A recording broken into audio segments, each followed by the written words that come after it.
వారేమంటారంటే ప్రస్తుతం ఆటో డ్రైవర్లు కూడా సీఎం జగన్ రెడ్డి బాధితులే అని లోకేష్ అన్నారు. రాష్ట్రంలో 13 లక్షల మంది ఆటో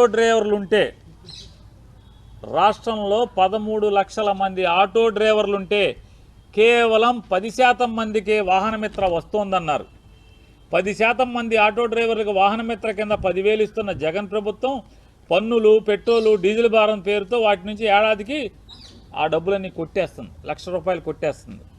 టీడీపీ ప్రభుత్వం వచ్చిన వెంటనే ఆటో డ్రైవర్ల సంక్షేమం కోసం ప్రత్యేక బోర్డు ఏర్పాటు చేసి ప్రమాద బీమా, ఆరోగ్య బీమా, ఆటో బీమా వంటి సదుపాయాలన్నీ అతి తక్కువ ధరకే అందిస్తాం.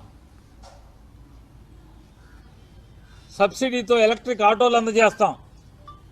ఆటో స్టాండ్లలో తాగునీరు, టాయిలెట్, మౌలిక వసతులతో కూడినటువంటి ఆటో స్టాండ్లను ఏర్పాటు చేస్తాం.